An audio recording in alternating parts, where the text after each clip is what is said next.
Hello, hi. Good morning. I wanted to continue on the same portion, which is Vayekhal Pedukei.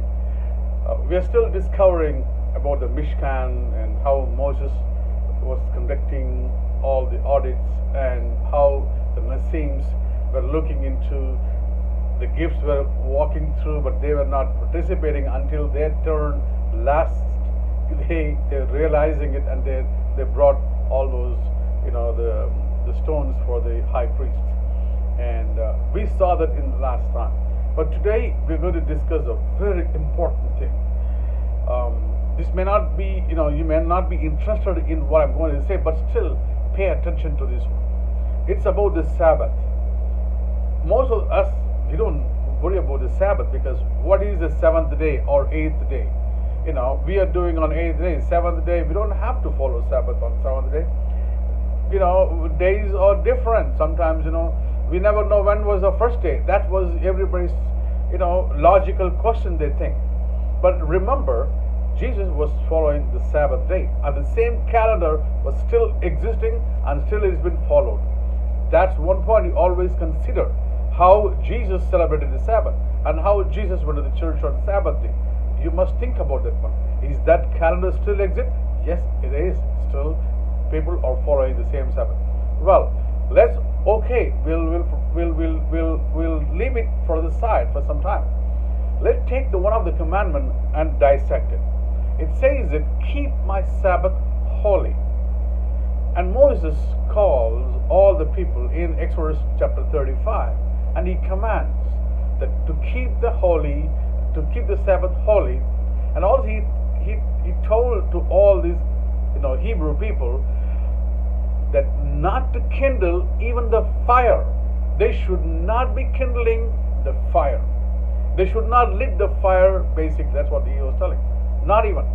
So, what is this all about? Like, you work all the 6 days, and seventh day you don't even kindle a fire. The least work you can do is lighting the fire.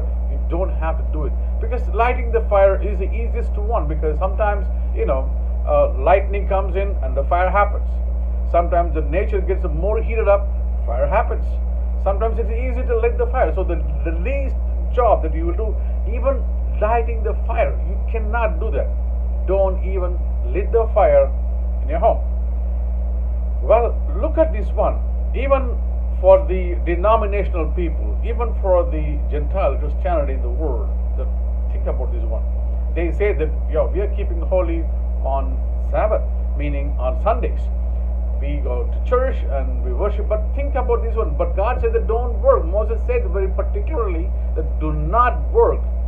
You can work all 6 days and keep the Sabbath holy, and not even kindling the light on the seventh day. But rabbis and the pastors, so-called pastors, are working on their seventh day and they're getting paid. So what shall we do for that one? What we think about this one? They are working on seventh day. Some people work only one day. Some pastors work only one day. That's on the seventh day. That's on their Sunday. That's all they work. Rabbis work on the Sabbath day, and they are getting paid. So what is that? It makes how it become holy for those people. Folks. Sometimes when you read the Bible exactly, the God didn't say whether you're going to work for a paid job or unpaid job. It's all about the work. It's all about the work. He didn't exactly, told that you're going to be. When he gave the commandment, there was no employers or employing. There was no Microsoft, or there was no Bill Gates, or there was no, Google, or there was no Apple. There was no Dell. Nothing was there established. So there is no employer-employee relationship that time. So that what God was telling, you can work on 6 days, and seventh day you should do it. But what about the pastors and rabbis? They are only working on one day and they're getting paid. So how we can take this one into consideration? How we can take this law? I mean, denominations, they don't want to listen all the other laws. They want to listen only about the 10 commandments. In the 10 commandments I'm talking, it says that you must keep the Sabbath holy. But you're working on Sundays. Pastors work on Sundays getting paid. So let's think about this. Let's go back now. So here what happens is, Before Moses, during the time period of Adam, the 6 days work was the heavenly work, because he was creating 6 days and he was creating so many things. It's heavenly processes. And then the seventh day was a resting day. So God was telling to Adam to have mastering all these natural forces. That's the work was given to Adam. He has to master all this nature work, and then the seventh day he has to rest. So here in Moses was telling, build the Mishkan, and build the Mishkan, and seventh day you don't do any Mishkan work or tabernacle work. And in one of the commandments about the sins, they have the sin offering, they have the burnt offering. Whenever you do an offering, they burn it there. So if he said that you should not be kindling any fire, you should not be kindling any light. So when they do the offering, so when the sin offering, sometimes you do an intentional sin and unintentional sins. Unintentional sins, that's still a sin, but it is much lighter than your intentional sin. Knowingly you are doing some sin is much more worse than unintentional sins. So when you do that, you do some sin offerings. When you do a sin offering, you lit the fire and put the offering there. But remember this one: fire always goes up. Fire always goes up. The flame always goes up. Sometimes I always think, hey, people say, oh, fire, come down. Fire, come down, folks. If the fire comes down, you will burn to ashes. Be careful inviting the heavenly fire. It's not a joke. Sometimes they say, oh, fire, fire is here. Fire, come down. You will be burned to dead piece. So don't play without fire. But anyways, that's the distraction. Sidebar. Let me continue on this one. So when the flame goes to its resource, its original place, its native place, the fire, the fire of our soul, fire, it returns back to the heavens. Nothing, disappears in this earth. Everything goes back to the original stage. And what remains when you burn anything, when you do offering, when you do, any type of offering, the remaining thing was only the ashes. That's the point. God, such an immense and intense, majestic, glorious, powerful God, as a fire, He burns back, connects the earth, and become an ash as an ashes. You want to mingle with this earthly content, become an earthly person, make this earth as a holy, and the fire returns back. But still, where you will see the God, you can see the God in the ashes, in the earth, in here. That's what the point is for. He wants to make this whole world as a holy place. That's the point. You see God in the world while you are living. Among all the other souls, among all the other people, among all the creations, you will be seeing the God inside. Don't try to search God up there. God isn't here. He's here. That's one of the main points that we should think about. Let's get back to this building working. So what type of a work that we are talking about? We are always obsessed with work. 24/7 we go, run around, and we work for the worldly sake, and come back and resting on the Saturday. See, we totally change the whole concept of the work. But those days, you think about this, in the Moses period, what was the work they had in the desert land? Only building of the tabernacle. No other work, because food was given to them, water was given to them, shelter was there, nothing to work.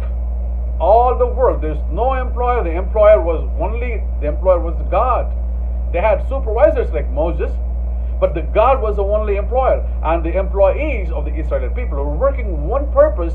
That purpose is building the tabernacle, building the Mishkan. The same thing, folks. On these 6 days in this world, when we think that we're working hard to make money, to live, big things, this, that. God tells us, build your Mishkan, build your tabernacle. On these 6 days, mastering all the natural processes in this world, mastering everything in this world. Build your Mishkan. How you're building your Mishkan? And the remaining on the seventh day, you come to me. Let us audit together. Let us work together, and let us see if there is any offering should be made. Let us see if there is any burnt offering should be made. That's what we need to build, folks. Put your mind in this one. It is not the normal, generally running. The whole purpose of the soul is to be lived in this earth. The whole purpose of any human being or any creature is to live in this world, not to go and work and make things up. Think, folks, think. That's what is building your Mishkan. Those people built their Mishkan, and seventh day they stopped it. They stopped the Mishkan. No work on the Mishkan time on the seventh day.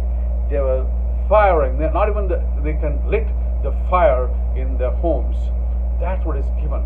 How we are understanding these processes. How we are making it in our life. How we are building our Mishkan. How we are building our tabernacle. How it is a day-to-day life. How we are doing it in us. It's very careful. It's very, very important to build our Mishkan in every daily basis, mastering all the forces around us, surround us. There are tons of forces around us all the time. Enmity, vengeance, anger, jealous, power, authority. You take everything, the desire, and like so many things that surrounds you all the time.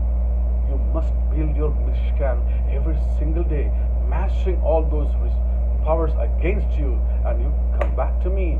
Let us audit together. Let us work together on the seventh day. That's what it is, folks. Are we building our Mishkan in a way that God will expect us to build? Or are we just taking it as a lighter point? Yeah, I'll just walk around. I don't care about the Old Testament. This is the only thing people think. It is about time. It's about time that we need to go back, and because we spend a lot of time in the denominational things. We spend years, thousands and thousands of years, distractions. It's a lot of distractions. Every single day there is a new person emerges. Every single day there's a new denomination emerges. We are distracted. Go back to the basics. Go back to the root. That's what we must do. We have to do it. If we reject, when we are going to learn this, when we are going to understand this, we will be dying without knowing our purpose of living in this earth. We need to know who we are, what we are, why should I live, what is my mission on this world. We must understand. Did you ever build your Mishkan? Did you ever build your tabernacle? Folks, understand this. Try to understand this. We will dig more about this Mishkan in future days. Until then, Shabbat Shalom. Take care. Bye-bye.